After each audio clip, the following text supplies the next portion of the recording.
Hello, BookTube. I'm back with another episode of Desert Island Books with Gareth. Gareth, let me get my tongue in correctly. It's too hot here. From Books, Songs, and Other Magic. I got that right this time. Yep. Yeah. Absolutely. Yeah. Yeah. Really good to do this, and thanks for inviting me on, Sean. It's awesome. Yeah, so tell us something about yourself, your BookTube channel, and you do a few other things, sort of moonlighting, don't you? So you Yeah. can tell us about those. Yeah. Yeah. Um, so my relationship with YouTube started off because of the band that I'm in. So I'm a songwriter and singer and guitarist for a band we've been going for 16 years. The band has, and then when we had a massive change up in the lineup, I made my own YouTube channel and put some music up that couldn't really put on the other channel. And then in the end, it didn't really work because there wasn't a lot being put on. I thought, well, actually, I'll use that to do some book stuff because I love books. I spend a lot of time reading, and I spent more time reading lately. In the last sort of 5 years, I'd say I made a conscious decision to use my time better. Um, so so that kind of got me, and because that was a big shift as well in my free time. I also wanted to catch up on some classics and make sure that I knew some of the newer authors that was coming out, and I made a real effort to catch up. And I thought, well, that can turn into a booktube thing as well. So yeah, it's been an interesting journey, and I've met some really nice people, and it's been really cool. So I've been doing that. That's also about 4 years ago now. Three years ago, I started writing and self publishing as well. So I've I've published three novels. I started off with a book of short stories and a book of lyrics and a book of poetry. Like so, just a few months ago, I released a book of poetry, um, and I think that's the thing I'm most proud of as far as what I've published. But I do like my last novel a lot. I think it's just ridiculous. It's a stupid science fiction comedy thing.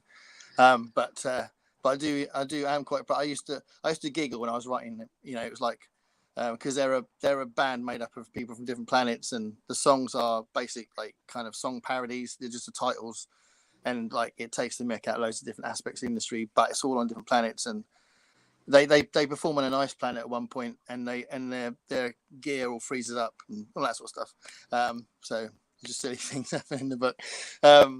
So yeah, I've done all that, and then but my main job in my normal life is as a music teacher. So music plays a big part in my life when I'm not reading all this stuff. Yeah. Great. Yeah, and well, I'll leave all the links down at the bottom. Yeah, I'm sure you got some links for your books as well. So that'll be all down in the bottom in the description as well. Excellent. So, yeah, no worries. I guess we'll just jump right into your 8 books. Your Castaway on a Desert Island, and yeah, for this foreseeable future, we'll say. Yeah. Okay. Um, but yeah, this will last me a bit of time. I'll tell you what. My first choice. I think most people have chosen this. I don't know. It just seems like it's like a go-to book. So it might seem a bit predictable. But it's genuine. It's a genuine choice. I do love this book a lot, and I think there's a lot in it to go back to. So, Lord of the Rings. Um, I think his name's Tolkien. I think who wrote it. Yeah. Uh, but yeah, and as I was saying before, I got this version for this broadcast because I normally have it in the three separate books. But clearly, it's quite nice to have this. This is clearly a tie-in, isn't it? It's got a. I think somewhere it says now a major film. Yeah, so Yeah, they major motion picture. Yeah, yeah, yeah. I yeah, see it. so that's why they've done that. But yeah, it's just phenomenal, isn't it? I mean, I think the thing with this as well, part of the reason why it's so rereadable is there's so much that he invented a language in it, or a series of languages, and in all the world building is so huge in it, and all the Tom Bombadil stuff and the songs in it. There's loads of things that when you're just reading it for the narrative reasons and you're just reading the story, you might not appreciate it as much as you would stuck on a desert island. So yeah, I thought that was a good shout because it's the big daddy of fantasies. I did want to have a fantasy book because I have read a lot of fantasy over the years. I've probably read more science fiction than fantasy overall, but I was definitely reading fantasy for quite a while before I got heavily into science fiction. So when I was really young, my science fiction was more kind of pulpy science fiction and fantasy, and then I got sort of more deeper into the more intellectual science fiction as I got older. So that's my first choice. And when was it the first fantasy that you read, or did you read other ones and then decide to jump into that one? Yeah, it was the first one I read. I can't believe how young I was when I read it because I'm definitely a faster reader now than I was when I was a kid. But I read that when I was 15. So I remember it took me 3 months because I remember saying to my mate who read it before me, I finished it, and I was already really chuffed that I'd finished it. But then I did read. Then I read the Shannara books, the first 3 anyway, which are clearly rip-offs, and they're all right. I mean, they're nothing that fun, not really. I don't know if I'll keep reading Terry Brooks. I found some cheap Terry Brooks books and I bought them, but I don't know if I'll read them. They're all right. But then I read the Belgariad and I loved that. And all my mates loved it as well. It was the Belgariad was a really big part of my childhood. When I was sort of 15 to 17, we were all talking about it all the time, and we were, it was kind of interesting that something like that you wouldn't think would be in our conversations as teenagers as much as TV was, but it really was. It really hit us. So that's quite cool. So the Belgariad was a big thing for me. And then I read the Fafhrd and Grey Mouser books, which I want to read again. I think I've mentioned this in another video I did that I really wanted to read those again. So yeah, I like small scale. I say like small. I've just chosen Lord of the Rings, but I do like small scale fantasy. Like when it's just like stories about a couple of thieves and things like that. That's one of the things that's really good about Fafhrd and Grey Mouser, little adventures that they go on where you can bring those things in, which I thought was going to be what The Witcher was going to be about. And I read the first Witcher book, and I don't know, I just found it really boring. So yeah, I don't know. I've kind of tanked on that one. I haven't bothered reading the other Witcher books. Have you read the Witcher books?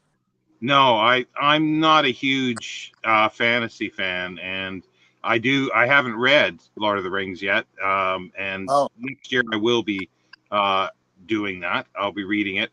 But I think we both have sort of a common writer we like, a science fiction writer, but he also wrote some fantasy, which you might like because they're self-contained.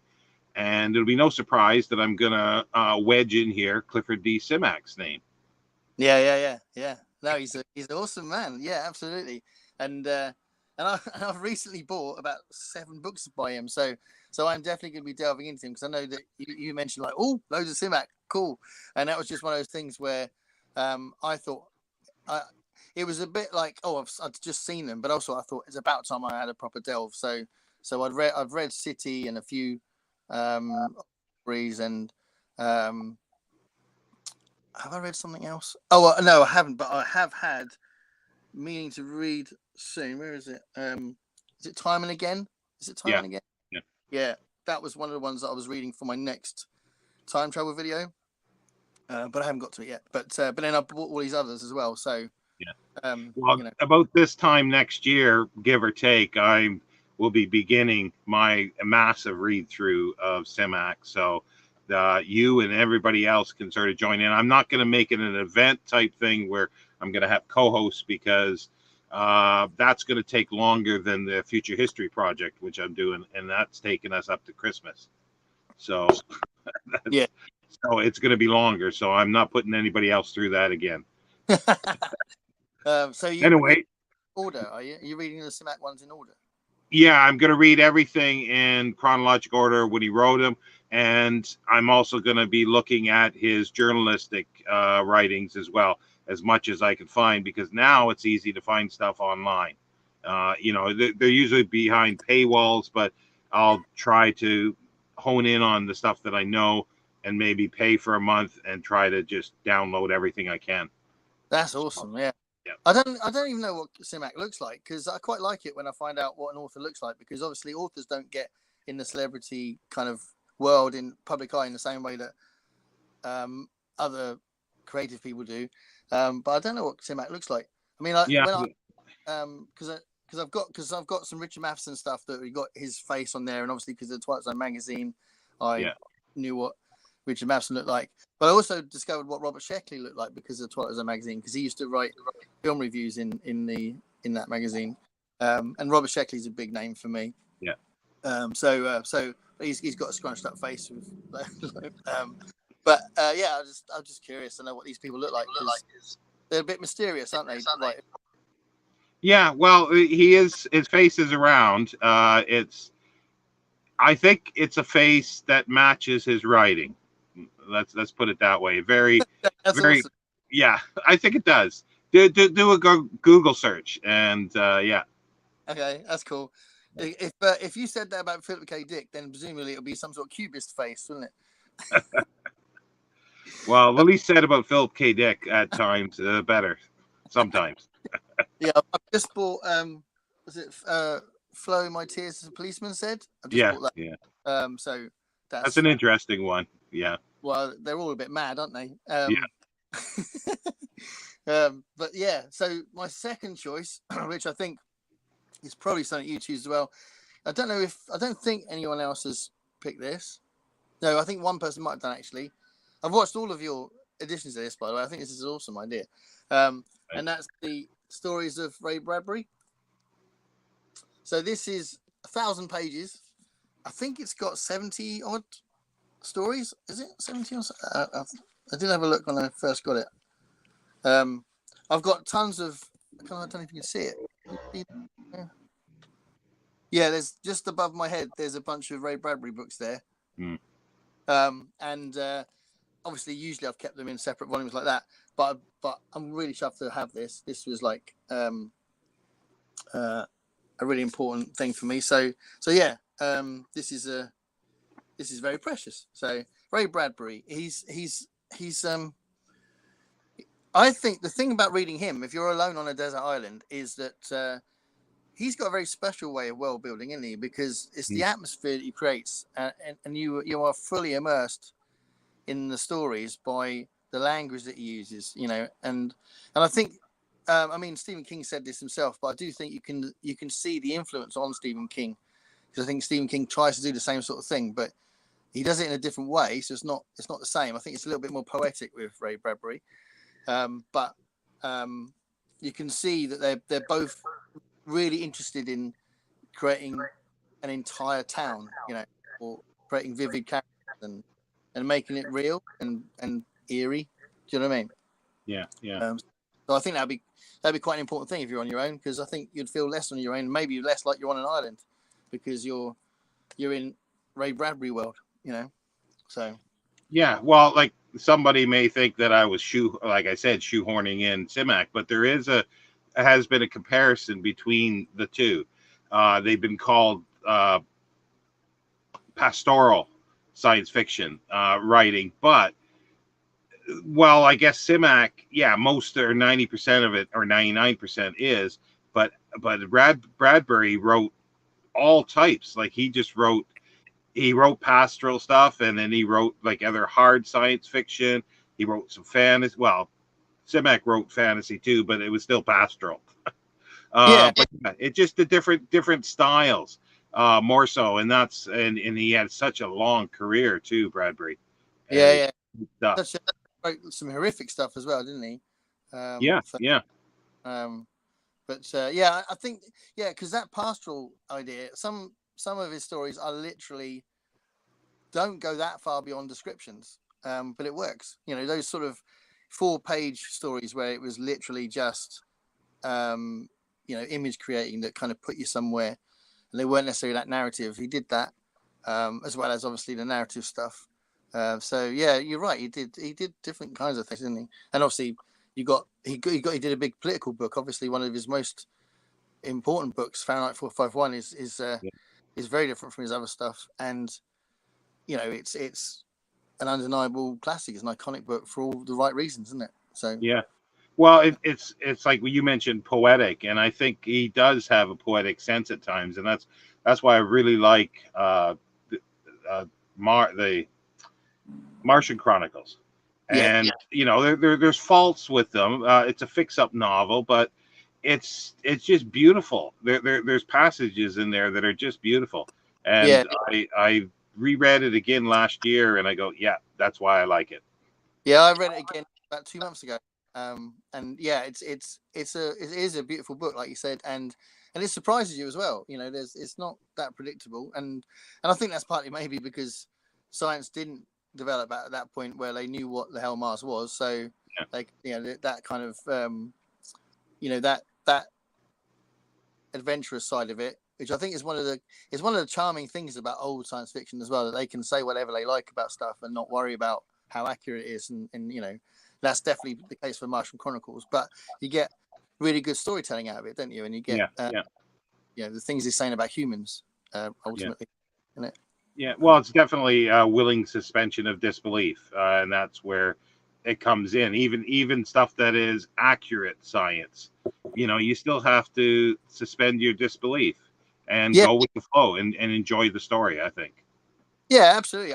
Who was it? There was some author who said all science fiction is fantasy, and obviously it is, because you've taken it one step further, and however accurate you want to be, and obviously the hard science fiction writers try and be as accurate as they can, and nowadays it's people like Alistair Reynolds and Peter F. Hamilton and people like that try and be really accurate, but they're still going to be extending that to thousands of years in the future, or well beyond our galaxy, and that's clearly going to be fantastical. So it's there's definitely a crossover anyway, isn't there? Because you're making it up.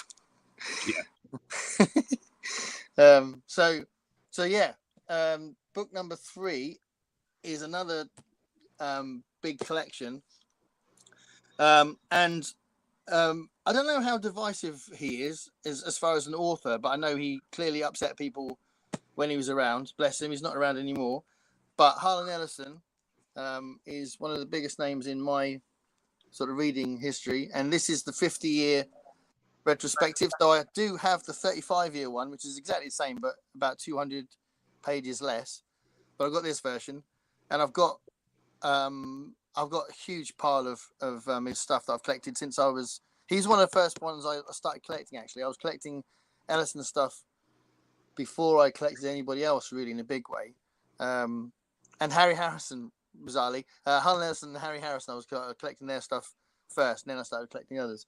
But yeah, I had loads of his books before I started, having many books of other people. But I don't know, his stuff's very dark. It's very challenging. It's very aggressive. There's not a lot of stories that are nice, cozy, pastoral reads. He's definitely in your face, but I think it'll be nice to go into that kind of dark place sometimes, and he there's something about. Have you heard him read his stories? I've heard some, yeah. Because the way he talks, I mean, obviously you've seen these videos where he just shouts at the screen, but the way he talks with his own writing as well, you can hear his voice in just when you're reading it. Do you know what I mean? And I think there's something charming about that, even though clearly he's not a charming man, but there is something charming about this really great voice that he had that was also kind of somehow in the text as well, which I think is really interesting. So yeah, I don't think I'd be bored by his stories. I think I'd keep finding new things, I know I read the Deathbird stories again recently, and that was really quite, shocking, even though, I knew what they were. I remembered, but it's still shocking. And Boy and His Dog is still shocking. And I read that again recently because I did a little video on it. And, it's bleak, but science fiction does need to be bleak sometimes because we're a bunch of lunatics, aren't we? So we are going to do horrible things in the future. Well, there's a history of it, so yeah, why not? Yeah. But yeah, no, that. Eh? I was just gonna say that's a fabulous book. I've been searching for the 50-year one in hardcover for a long time, and it's around, but it's getting up there in price. But Yeah. something you might, if you're not aware of, a couple things that you might want to check out. Isaac Asimov wrote a mystery called the Murder at the ABA, the American Booksellers Association, and the main character is a vaguely disguised Harlan Ellison.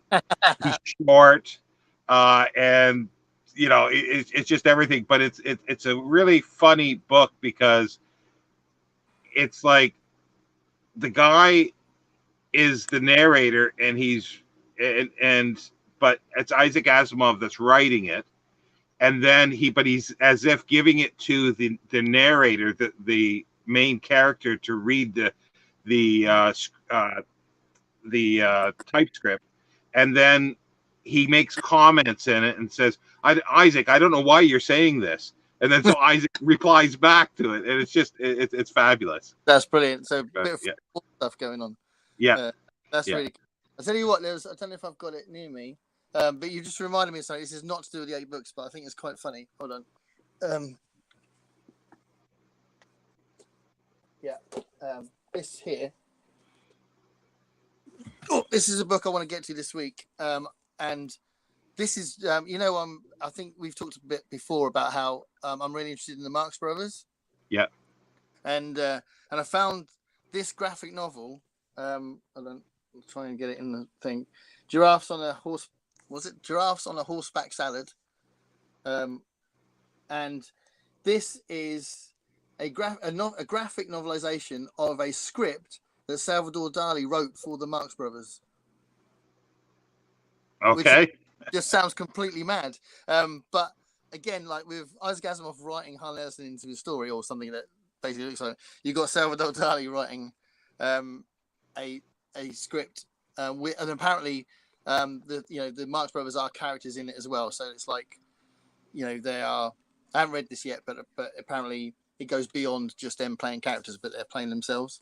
So that sounds fabulous. That's completely mad, isn't it? So yeah. So I think Harlan Ellison is one of those people that I wouldn't want to not have access to his stories. Same as Ray Bradbury, really, even though they're very different. Yeah, and he also, like, I forget the pseudonym he used, but there was a very short-lived and very bad Canadian television science fiction series in the 70s. It had Keir Delay on it, from 2001 Space Odyssey. Yeah. And Harlan Ellison wrote the scripts, but he was smart enough not to put his name on it. But Ben Bova was the scientific consultant for it. So, yeah, that was not good. Well, talking about creative consultant, obviously Harlan Ellison was the creative consultant on Babylon 5, wasn't he? Thank you for saying that, because if I said it, I'm sure somebody would say something about that. So thank you. I'm a huge Babylon 5 fan. I love it so much. I absolutely love it. And I'm going to do a video soon. Once I've collected what I'm going to talk about, I'm going to do a video in a response to 3 things at once. So I don't want to spoil what I'm going to do, but I think it's quite funny. So it'll be a video about Book Trek, Babylon 5, and Audible August all at once. So I'm going to do that video soon. He played quite an important role, because I know that Straczynski really wanted him to be involved, because he wanted Babylon 5 to be original, and he'd give the scripts to Harlan Ellison and say, is this original? And if Harlan Ellison would say, and he would, wouldn't he? If he said, nah, it's been done loads of times before, you shouldn't do this, you need to change it, then he would change it, and he also wrote an awesome episode in the 5th season, episode 3, I think it is, A View from the Gallery. And it's just literally 2 mechanics just watching everything go by and moaning about these sort of important rich people not giving a shit about the mechanics. It's such a brilliant episode. Yeah.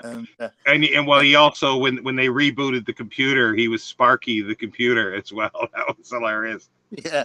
Again, using that great voice he had. So yeah. I love J. Michael Straczynski's story where, like when he was starting to write, and he was saying, he looked up in the phone book and, Harlan Ellison phone number, dial. Hello, is that Harlan Ellison? Well, first time he said he hung up. And then I think the second time he got him, and he starts talking, he blurts out, I'm a writer and I can't get anything published. And Harlan Ellison basically said, you know the reason why? No, why? Because you're writing crap. And JMS said, yeah, he was right. I was writing crap. You don't do a cold call to Harlan Ellison, is it? He's not going to be polite, is he? So yeah, he wasn't even polite to his friends. So yeah. There was also, just talking about Babylon 5 for a second as well. I'm sure you don't mind talking about Babylon 5. No, I don't mind. I don't mind. There was a really cool episode written by Neil Gaiman as well, wasn't there? Yes, yeah. Ella in it. It was all about Day of the Dead, wasn't it? Yeah. And that was really cool. And I like the fact that Babylon 5 tackled religion in a really open and interesting way, didn't it? It was very respectful, but also saying there's tons of religions out there and there is no one God, but everyone should be respected kind of idea. It was really good. Well, yeah, even Jakar's declaration of principles for the alliance, the Interstellar Alliance. Is that what it was called? Yeah. But anyway, that was really good. Like it was on a knife edge of religion, but philosophy as well. Yeah. Anyway, I think we better stop with the Babylon 5 at the moment. We'll do a separate conversation about Babylon 5. Yes. I'm well up for that. What a show! What a show! Star Trek's good as of course as well, but yeah, Babylon 5. One man did that. So anyway, as we've said at the beginning, music is a very important part of my life. So I'm a music teacher, but I'm also a lot of my free time is spent with the band and writing songs, and I've been writing and performing for over 30 years now. So I never not have music on, except if I'm reading actually. But if I'm not reading, I have some music on. So, and I've got a real interest in world music. So different traditions from around the world, different cultures. I love African music and klezmer and European gypsy music and Latin American music. I just love loads of different types of world music. So I love this book. So this is a book. I need to try and get it right angle again. This is a massive kind of exploration and explanation and analysis of loads of different cultures of music. It's got contributions by loads of different scholars, and it's also got actual music as well as there's supposed to be an accompanying CD, but clearly that's not going to be a thing on the island. But it has got actual music written on there as well. So if I was saying earlier that if I somehow magically managed to sight read and imagine the music without an instrument, then maybe that would be an extra little angle to my pleasure on the island. But yeah, it's just a really, really good book. It's very detailed and it makes this stuff come alive, that's the beginning of the chapter on India, and it's got loads about it's obvious really, but yeah, loads of different areas of North America and Europe and the sort of origins of traditional music in Black America as well. So going right back to the spirituals and all that. But obviously it delves deeper, further back in the African tradition as well. So yeah, it's a really good book. And, who's the editor and publisher of that? Yep. So it's by Shermer Publishing. So that's SCHIRMER. It's a textbook. So it's like it's Shermer Kenjage Learning. So it's like a something that's put out for probably degree level music students, I would have thought. People looking at ethnomusicology. Yeah. It's edited by Jeff Todd Titon, Titon.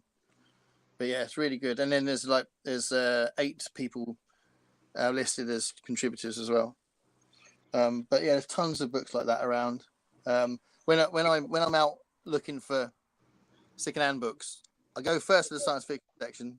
Usually find some really cool stuff, and then I have a look to see if there's anything in the music section. There's usually loads of jazz books, which is cool, but I've got access to a lot of jazz books anyway.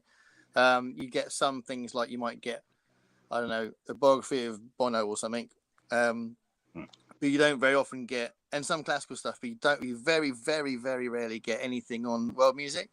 So when I find something, it's so exciting because like, oh my god, So I've found books on gypsy music and klezmer and stuff like that, which has been really good. So when I find it, it's great, but it doesn't happen enough. Yeah, because I was trying, and I was surreptitiously trying to find. I can't remember the guy's name. He did. You might know this. He did field recordings all over the world for music. Yeah. Do you mean like the Alan Lomax? Alan Lomax. Yeah, that's it. Yeah, his stuff is fabulous. I love his stuff. And there's a YouTube channel that puts out stuff occasionally on it, but not enough. Yeah, brilliant. He wrote some really important books about the origins of the blues. Yeah. I might have one down here actually, but yeah, really, really good stuff. Alan Lomax, and those field recordings are so important. And I use them in my teaching actually when I talk about. Oh, really? Wow. There's some really good stuff of the work songs in prisons. Yes. Yeah, those are amazing. And it's so good because you can hear where the blues came from when you watch those videos, and it's real. It's not just someone trying to describe it. With music you have to hear it, don't you? And you can absolutely hear where everything comes from, and almost all popular music comes from the blues. So, if I get students that are really quite blues based and they've got really into it and they're like maybe a good blues guitarist or they're good blues pianist or something, I say, well, actually, if you can get that down, you can actually play, a dozen different genres of music really well, because it's all comes from there, So the only thing that doesn't really is EDM. Everything else, even reggae, has got blues elements to it, So it's fascinating, really.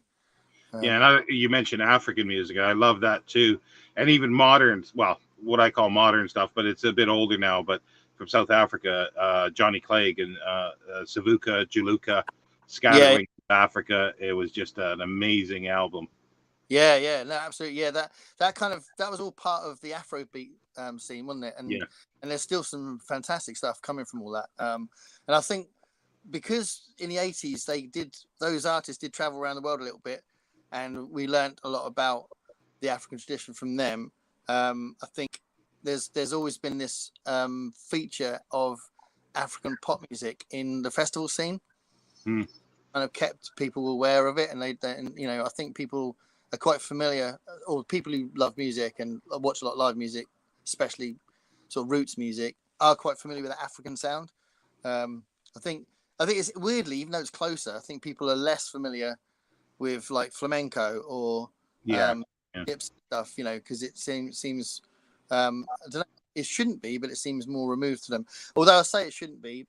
I mean, the one interesting thing about the African tradition as well is so much of our rock and pop that we've done in the last 100 years comes from the African tradition. So call and response, and I think flamenco and calypso sort of was more popular in the 50s and 60s, I think, than today, because I think a lot of people may recognize the names of the style, but don't really know what it is, I think, because it's not in the forefront, definitely now.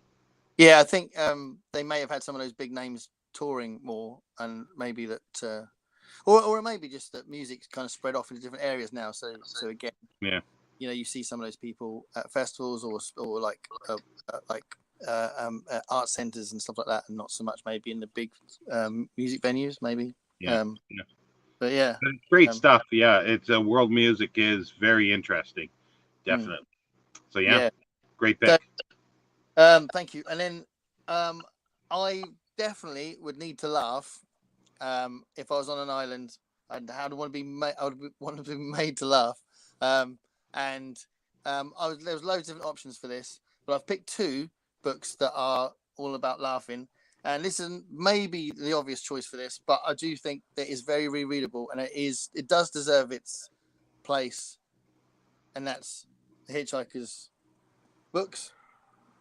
Trilogy in 5 parts. Obviously, that's one of the sort of old jokes that he made, wasn't it?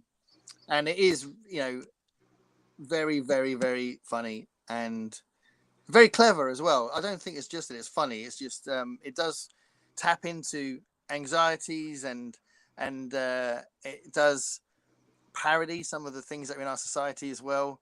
Some of the ways we behave. Same, in the same way that with Python, the way that Life of Brian took the piss out of the way that we behave as groups and as our cults and stuff like that. Similarly, there's moments in these books that are definite references to who we are and what we do, and absolute parodies what we do. So I don't think it's not just silly, although there are some. I think it's also really clever. So yeah, I think that's something you can return to a lot. Yeah, I was just going to say the digital watch comes to mind as one of the things about ourselves. Yeah. Yeah.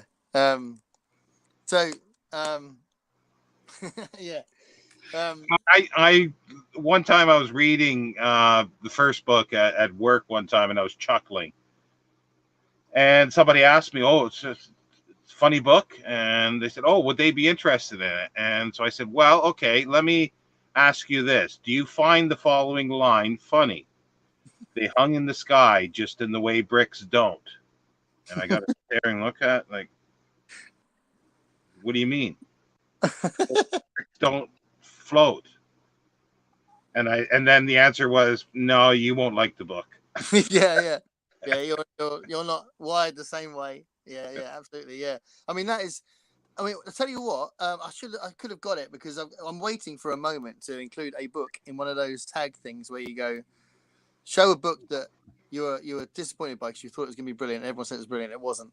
And or I'm maybe saving it for just a video of that kind of thing. I try not to be negative on my channel, but what you just said, that quote has got absolutely brilliant timing. Yeah. The way the Brickstone is just really, that's brilliant timing. That is like Tex Avery timing, right? And that's why it's funny. And I don't know if you've heard of a book called Space Opera by Catherine Valente. Don't think so, no. I think it's Valente. Don't know. Anyway, I read that thinking it would be kind of Douglas Adams-y, but set this idea that there was this intergalactic Eurovision Song Contest. I thought it was a kind of clever idea. And it was so annoying because the humor in it was too labored. So the timing was off all the time. It was like I'd read the joke and it'd be like, yeah, I know what you're doing there, but I'm not laughing because you spent 4 sentences telling me the joke. Do you know what I mean? And sometimes timing is more important than how clever you want to sound. Yeah. And that the way bricks don't, that is just beautiful. That is just absolutely perfect timing. And yeah, if there was more of that in that book, I would have laughed. But I got so annoyed because halfway through I was just thinking, is this literally going to be sort of waffle with an attempt to make me laugh? If there's anyone watching this that loved that book, I apologize.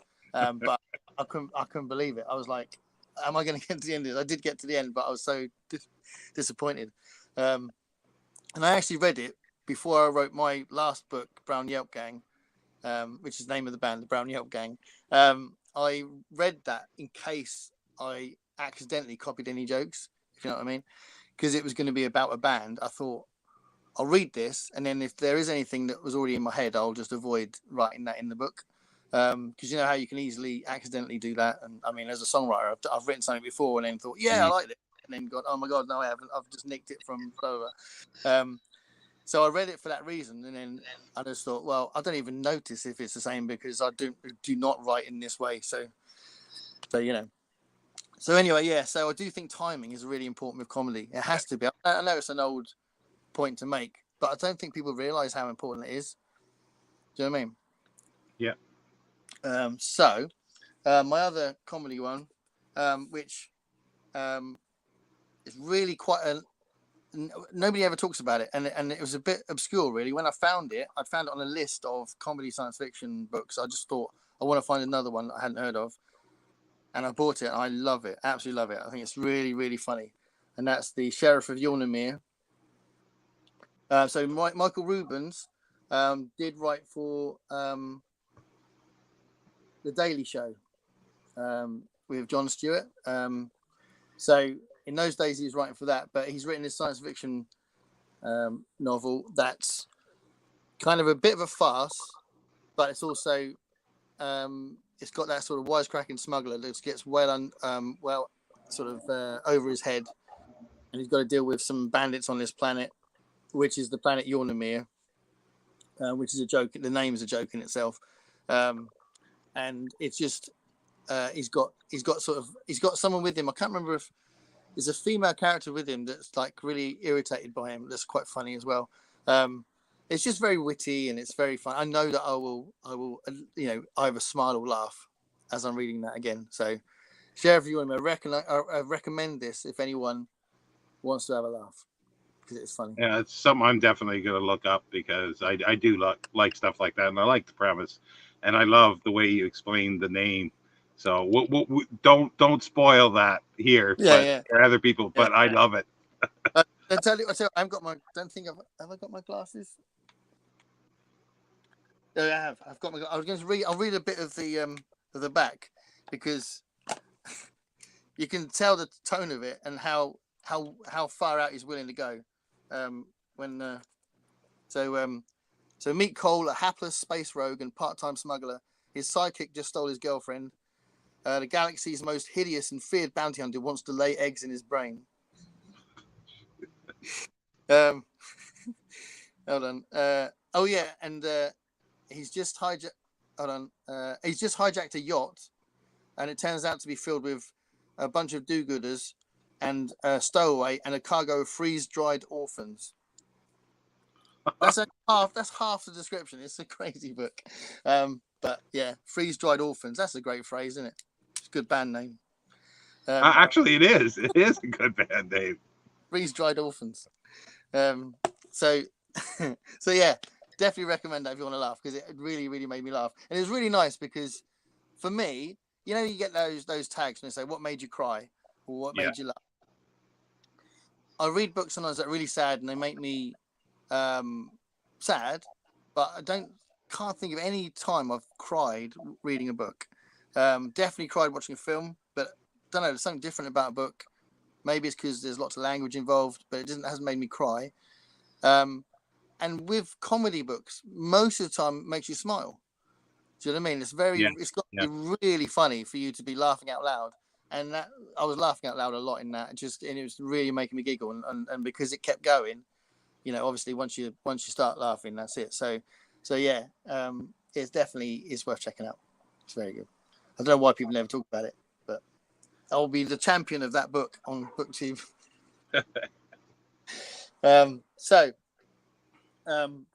This one is quite famous. It's quite new though. I think it came out, I don't know, about 3-4 years ago. And I don't know why. There must be some reason why he hasn't written a lot. But this is Ted Chiang, and I've picked the second book, Exhalation. So the first one is The Stories of Your Life, which is probably most famous for being having the Stories of Your Life, which became the film Arrival, which is just an amazing film. I absolutely love that film. That's proper science fiction. I mean, to me, that's the sort of thing that you think they don't make films like that anymore. Do you know what I mean? It's like really, really, sort of 2001 kind of attitude to science fiction as far as that film goes. So it was nice to see that film, but the story is brilliant. It's a little bit of a different experience reading the story. But both books, I think, are literally perfect books. So that's a big statement, I think. But honestly, there's no weak story in either book. I've picked this one rather than the other one because at a push, my favourite ones are probably more in this one. And there's one particular one, the life cycle of software objects. I absolutely love that story. It's a story about what are they called? Kawagotchis? Those no,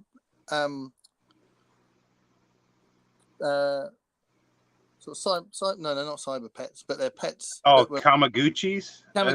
Right. I think that's pronounced. Yeah, I'm not sure. They're like a futuristic version of that where they're actually sentient, right? But they're built. These robots are built as pets, right? And then this company that makes them is going bust. And they're thinking, what are we going to do with these? Essentially, what are we going to do with these animals? They're alive. They've got feelings. We can't just decommission them. We'll be killing them. And then they try and figure out ways to save the lives of these sentient robots that are these Tamagotchi type pets.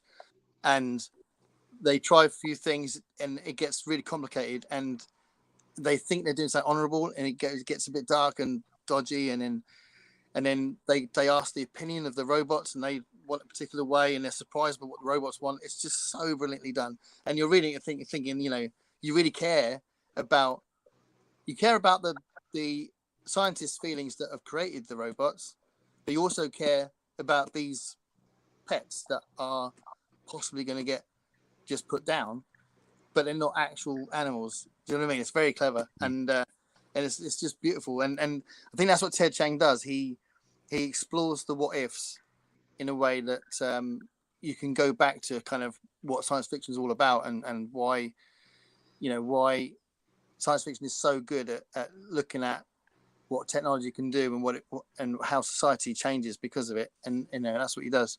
So yeah, really, really, really good book. And I think I would always find it fresh. I think because when I did a video about this book, and the other book, I said in the video that I felt like those were the two deepest books I remember reading. And I think that's why they're rereadable, because it really makes you think, and it makes you think about relationships, makes you think about what is life about, what matters, what's happiness. There's a great one, I think it's in this one, about memory, where I think it's the one called Anxiety is the Dizziness of Freedom. No, it's not. It's called The Truth of Fact, The Truth of Feeling. And that book it's got two stories kind of dovetailing together. But the point of the story is that memory does not give you truth, because if you describe what happened, that's only half of the truth. Because actually, a bigger truth is, how did someone feel that was involved in that incident or that event? Because that's more true than the actual facts of what happened. Yeah. Anyway, Yeah. what makes you really think? And it's like, well, if that's true, then that just completely reinvents how I think about looking into history, because I wasn't there. I've got no idea how it actually felt. I've just got these words telling me what happened. You know what I mean? So yeah, it's really deep, really deep. Yeah, I was sold on him before, but definitely more so now. And the thing about the readability idea, and I really, really like that, because like if you, to me, it really takes 3 reads to really know that you've got something special that you can continue to reread. Because the first time you go, okay, yeah, I really enjoyed it, I want to reread it the second time, and then you start seeing something more. Then you leave it for a little bit of time, and then you read it a third time, and then you see so much more new stuff. You know that that's a book that you could continue to read for the rest of your life. Yeah. That's the hallmark for me. Yeah. And I think we change so much as people. Yeah. I think, and clearly you would change on a desert island, because you'd miss the past, you'd get more lonely, you'd crave certain things, but you'd also have all that headspace to think about stuff, and you'd probably reevaluate your life, all these different things. And those kind of stories would help you to reevaluate your life, wouldn't they? And you're right that rereading something just brings you back to a different interpretation of that same set of words. It's really interesting. Definitely. So I've got one book left, and this is, I've talked about this book loads. It's weird. Have you noticed? I've noticed, so I feel less guilty about it. But a lot of booktubers do go back to. There's like a handful of books they talk about a lot, isn't there? Would you say? Yeah. Yeah. So I've done. There's a few books that I've mentioned a lot. I think I've mentioned. I think I've mentioned Sheriff of Uremere twice. This one I've definitely mentioned a lot, and I'm going to do a special video on Claire North. But this is Touch. I think. I mean, she's not for everybody. but I absolutely love this. I was so thrilled reading it. And again, like I was saying about Ted Chiang, I do think it gets quite deep into how we think and how we feel. But I'll just tell you the general premise, kind of. I'll kind of skim it because the way the plot develops, it's one of those ones that it's best not to have too many spoilers. But it's basically about a being that travels through different bodies. And literally in the first 4 or 5 pages, there's this chaotic, hectic scene happening where they're going from body to body to body. And there's a kind of a police force trying to chase them. And they know that it's not one person. They know that they've gone to another body, and they know that that's the person they're chasing. So the ability to go to different bodies is not enough. They need to keep escaping, and then it sort of settles down after a little while, and then you start getting some sort of backstory and some extra sort of relationship stuff, and then they stay. But the idea is when they leave a body, that person that they have invaded, if you like, just sort of wakes up and they don't know why they're where they are. And there's no limit to how long that being can be in that body. So all they have to do is touch the body, and then they can go into that body and be them for as long as they want. So there are some moments in the book, because it's a good 400 pages or something, and there are some moments in the book where that being decides to be that person for about 6 months, and I think for a few years as well at one point. And then obviously that's kind of crazy, because if you're overtaken for a few years and then you're suddenly yourself again, that's just mad, isn't it? So that sort of stuff's happening, and I'm not sure when, maybe it's halfway through or something like that, you discover that they're being hunted by another being that can do the same sort of thing, and you get the impression reading through it that they're like an evil version of the being and they're like a good version, that sort of idea. So I don't want to spoil it too much, but there's a reason why you do end up rooting for the main protagonist. And I think it could be because you're going through the journey with them, I guess, as well. But you also feel a lot of sympathy for these people that are absolutely passive victims of being taken over. And also, there's so many layers to this. There's also the being that's doing it feels sympathy for them as well and feels guilty sometimes. And some of the consequences of what they do, I'm saying they rather than he or she, because it never says what gender they are, but they feel there are consequences, and then sometimes they've left someone and then something's happened and they've gone to look for them again to try and fix a problem that was connected to them being in that body for a while, which is really interesting. And also, like I was saying before we started the video, another kind of nice thing as far as the context of the desert island is this is quite a sensual novel, because when they're in another body, they can feel different smells and different tastes, and the senses are completely like described differently according to them being in a different person. And I think that's quite interesting, and it would probably be quite vivid for someone on the desert island without any companionship and that kind of thing. So I thought that was quite an interesting outlook on that choice as well. But it's a really good book, and the thing with Claire North, which I'll talk about when I do a video on her, is that there seems to be 2 different versions of her. There's like this fast-paced kind of thriller thing, and then there's something a little bit more kind of reflective and academic, and sometimes with what she writes. So her most famous book is The First 15 Lives of Harry August, which is a similar kind of pace to this, which is also brilliant, but I like this one more personally.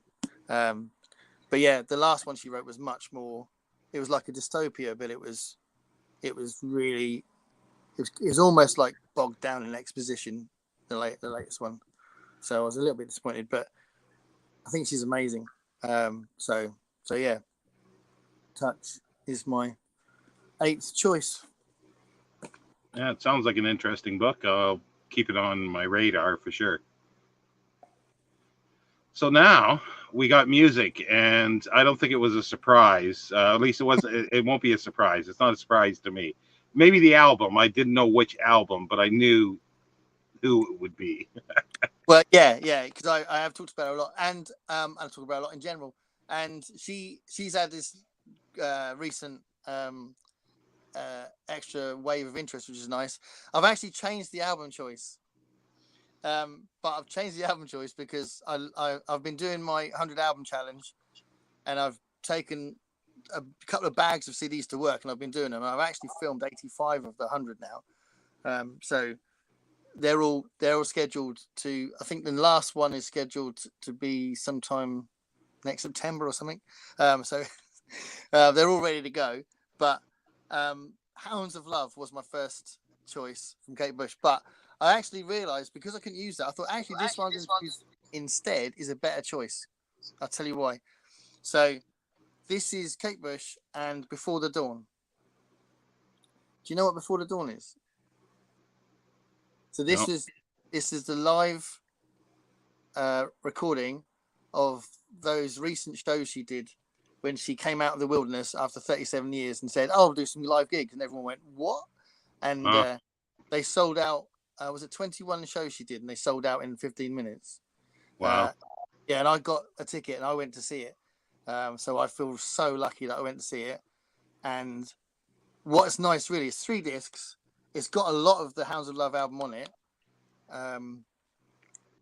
But it's also got Cloud Busting on it, and it's got some of the stuff from her, the last couple of albums she did.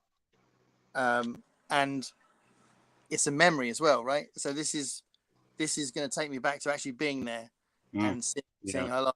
And it was such an incredible show. When people say, "What's your favorite live concert?" This wasn't really like going to a gig. It was an absolutely bizarre, kind of surreal experience. I think everyone in the music venue just thought, "This is insane. Kate Bush is over there," you know, because she's got this sort of enigma about her, hasn't she? Because she didn't like doing interviews, and she didn't release stuff that often, and she definitely didn't play live. So she did one tour in 1979, and then she did this, and then she waited till 2013 to do this other one, which nobody expected. So yeah, we were all like in the audience just thinking, is this real? You know, and it's the only time I've ever been to a gig where one song got 3 standing ovations during the process of the song happening. It was like, when the song started, there was a standing ovation from everybody, and then we settled down and sat down again. And then halfway through, the band kind of split up, and everyone came to the front, and the staging of the song changed, and everyone got up and gave them all a standing ovation, and settled down again. And at the end of the song, everyone stood up again, and it was just like this crazy moment where everyone was just overwhelmed with joy about being in that room. And she was, I mean, she was like kept thanking us for, and she seemed a bit surprised that everybody liked her stuff. It was really funny. She's like this superstar that never appears in public, and she's going, "Oh, thanks for coming." It's like, well, you are Kate Bush, you know. So yeah, Before the Dawn is a really nice record of that evening, and I think it's a better choice than Hounds of Love, even though Hounds of Love is her masterpiece, I think. So the first side of Hounds of Love is mostly the singles that she released at the time. So Running Up That Hill was on Hounds of Love, which is obviously the big Stranger Things song. And then side 2 is like a story of her almost drowning and then getting rescued at the end. And it's so clever, and it's so unique. And I mean, she does this thing with her voice in a track called Waking the Witch, where she is emulating sinking under the water melodically. Who does that? She does. Yeah. Well, I like what you say, that it brings back the memory of that, because I'll be doing this myself, and somebody will be doing what I'm doing. And there's 2, I won't say what they are, but there's 2 albums that I'm struggling with. And one brings back memories of certain things because of the songs, and that might be the way to make the decision. So yeah, so I like that. Yeah, well, music taps into stuff, doesn't it? I mean, that's why you know, music's so important for people suffering from dementia as well, or people who are losing their memory, and it's sometimes music can get through in a way that nothing else can. It's a very it's magic. Music, it's literally magic. Hence your channel name. Yeah, yeah. So, what do you have for your luxury item? Okay, so I'm going to be really predictable, and I apologize. I mean, to be fair, it wasn't the only thing I thought of. So there's a backup thing as well, but I really would have to take my guitar. So if I was allowed to take some extra strings as well, in case I snap a string, it'd be nice. But because can you imagine that you take a guitar and then slowly in the first few months you end up with one string on it and you just think, well, this is stupid. But yeah, some spare strings would be nice. But I'd have to have my guitar. I'd have to be able to play. I mean, I'd still be able to sing in there, and maybe I could become an expert luthier on the island and create a guitar from nothing. I don't know. But yeah, that would be my choice for a luxury item. Well, then you could play all the tunes in the just adapt them to guitar from the world music book. Yeah, that would be cool. Yeah, absolutely. And I guess that's the thing as well, that there's I know a lot of songs, and I could kind of paraphrase a lot of songs as well. You know, some songs I don't necessarily know but remember bits of. It could keep a lot of music still in my head, even I'm only allowed to take one album. So that's true as well, isn't it? That I'm kind of taking a lot with me besides what I might write or just play with. So that was great, Gareth. I liked a lot of the choices there because it hits a few of my interests. And as I said before, I was really surprised not to see any animation books because it's something I've been interested in. And until you did your video, I have a huge interest in classic film, silent film, and pre-1960 film. But there's a hole there, and the hole is animation. And that's why I thought your video was so good. So I was really expecting an animation book in there. No, thanks a lot. I mean, because I thought you might say that, I have got a choice. So if I was going to bring something, this is probably my favorite book on animation, Leonard Maltin's Of Mice and Magic. Have you got that one? No, I like I say, I don't have really anything on animation. So so it's only American cartoons, but it's really, really good. And obviously Leonard Maltin is a good company, so that's all cool. But also, I guess that idea of making you smile or laugh, this would be a good one to have. So that's all, folks, looking at the Warner Brothers studio. That would be the other choice if I was going to go down that road. So apologies that I didn't put it in the 8, but yeah, that is definitely where I'd go with that. Now, what do you have upcoming? You have something special coming up for August, I know, on your channel, and anything else. And thanks for saying you'll get involved in that. That's awesome. I love your choice for that as well. So yeah, I thought it would be a nice idea because, I've seen tons and tons of. I watch a lot of booktubers now. I watch more booktube than I do normal TV, which is that weird? I don't know. But you hardly ever hear anyone talk about books related to music. So either books about musicians or books that are set in a musical world, so books about musicians, like characters, where the characters are, or in a setting like the second Rivers of London book is set in the jazz scene, and that kind of thing. You just don't see it very often. So I thought it might be nice to celebrate the ones that do, and anyone that does read that kind of thing. So I thought of Audible August. Audible, obviously meaning audio, sound, and all that. So it's not necessarily about Audible books, because obviously that could be any book, but about books about sound, music, songs, that kind of thing. So yeah, and you've said that you'll join in, which is great. So I appreciate that. I don't know what I'm going to read yet, but I'm definitely going to make sure I read a bunch of stuff from that idea. No, I think it's great because it's something that I've wanted. My pick is the Beiderbecke trilogy, which was a TV series, and there was a novelization written from the first series of it, but then there were 2 other novels for 2 other series written before. So you got a little bit of both there, and I'm going to rewatch a series, and if I can get to, I've got a biography of Bix Beiderbecke as well, so I'll see if I can fit that one in. But I'm not going to guarantee it. Um, Send me a message about who your favorite jazz artists are, because there's a few. I've got access to some jazz books that I don't necessarily need, and I might have something you might be interested in. Oh, cool. Yeah. Thank you. Yeah. Another book that I found that is definitely related to this, but it's just a weird find. We were talking about it earlier, but turns out that Steve Earle has written is it a novel? I think it's a novel. Is it a novel? No, they're stories. This is a short story book. Yeah, I didn't know he did that. I've got a book by Ethan Hawke as well, and when you find these things, you go, well, that's weird. Kind of curious. So Steve Earle, he's actually one of my favorite songwriters. I really like his stuff. So I'm curious to know what he's written there. I don't know why, but I imagine it could be a bit Coen Brothers-y, but I've no idea why I said that.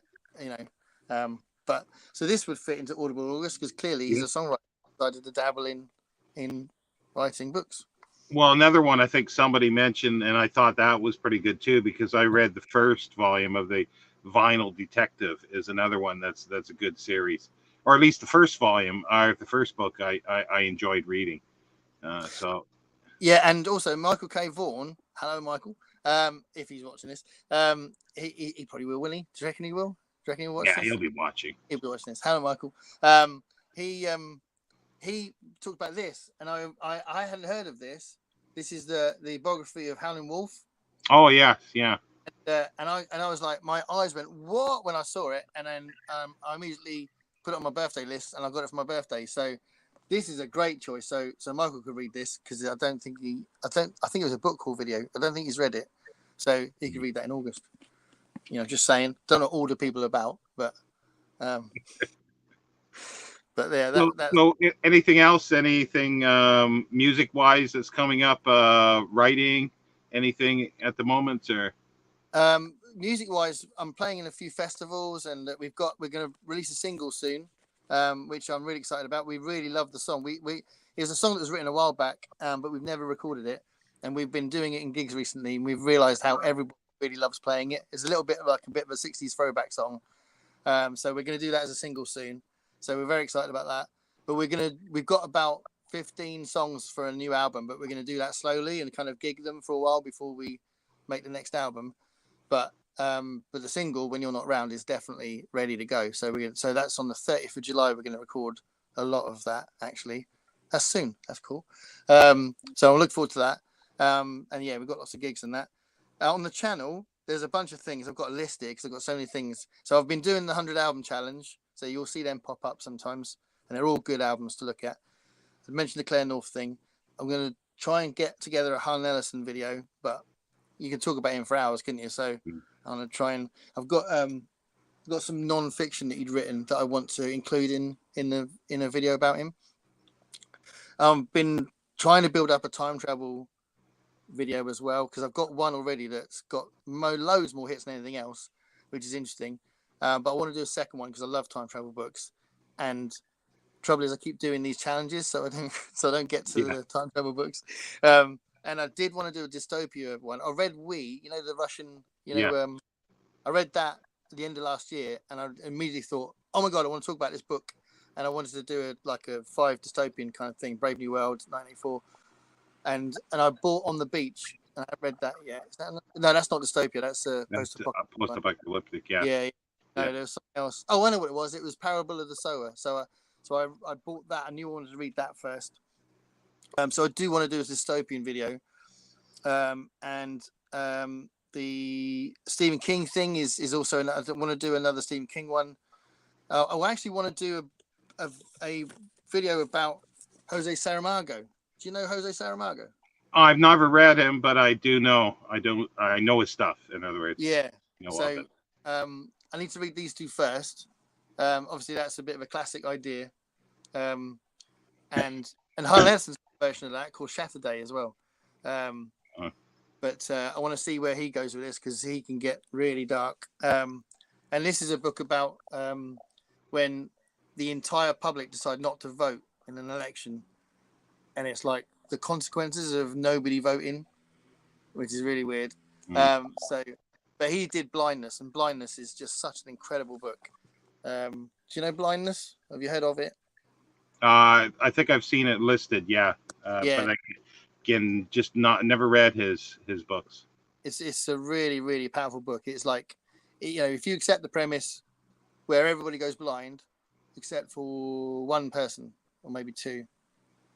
I think it's only one person. Yeah. And it's absolute chaos follows it, and people are really brutal in the book, and it's horrible. Some moments are horrible.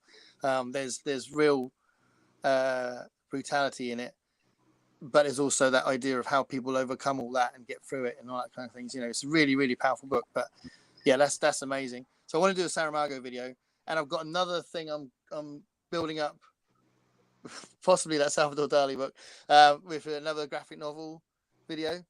So when I first started doing booktube videos, I did a graphic novel one, which included V for Vendetta and Blankets and some, I can't remember what else, but I'd like to do another one. And I've read some really interesting things. And I've bought Saga, which I hear a lot about. So I want to read that before I do the video. Yeah, well, it sounds like you got a lot going there. And but again, thank you for doing this. It was very enjoyable. I just enjoy doing this.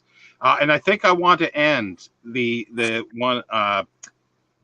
video on your t-shirt. So you'll have to stand up, and then I'll end the video, but you stay on for a minute. Okay. So I think, oh, my werewolf just fallen over. This is Henry. Well, technically it's Benicio del Toro, but we won't go into that. It's quite good, actually. The Wolfman, the remake, is actually quite good, isn't it? It looked really, really good. It had a really good look to it. Yeah. Yeah, it is good. But anyway, that was an accident, just fell over. So yeah, we all love Richard Matheson. There's quite a few booktubers that talk about him, which is brilliant. And Richard Matheson is definitely one of my heroes, in my top 2 writers ever. And I will show you the t-shirt I'm wearing if I can. Oh my god, this is so weird, this angle. It doesn't matter what I do, I have to do the opposite, don't I? Yeah. Hold on. Right, here we go. Yeah. Incredible shrinking. Oh, there it is. Yeah, that works really well. So anyway, thanks very much, Gareth, and I'll see you next time, everybody. Thanks a lot.